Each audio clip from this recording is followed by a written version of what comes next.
Сиксян, как с башкирского сик, граница. Все это уже грань. Грань. Уже должен полностью быть прописан в мечети. Уже должен пропадать в мечети. Как сейчас в WhatsApp ходит видео, где один бабай слепой с веревки ходит в мечеть. Наверняка видели. Вот нормальный человек, правда, таких мало, конечно. Сейчас сиксян сидят в домах перед экраном и сидят. Сиксян уже граница. Сик граница. Ты уже должен понимать, что скоро вот-вот умрешь. Значит, что нужно сделать? Памяти нету. Так не надо учиться. Надо заучивать. Глаза уже нету. Так веревку сделай. То есть надо что делать? О, Всевышний, руки есть. Дай-ка хотя бы руками помогу.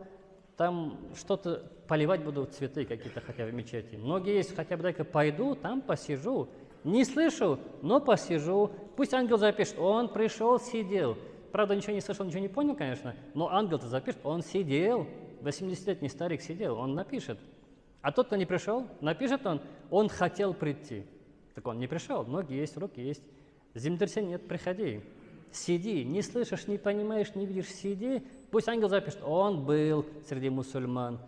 Каких мусульман? Соблюдающих. Он был 80-летний.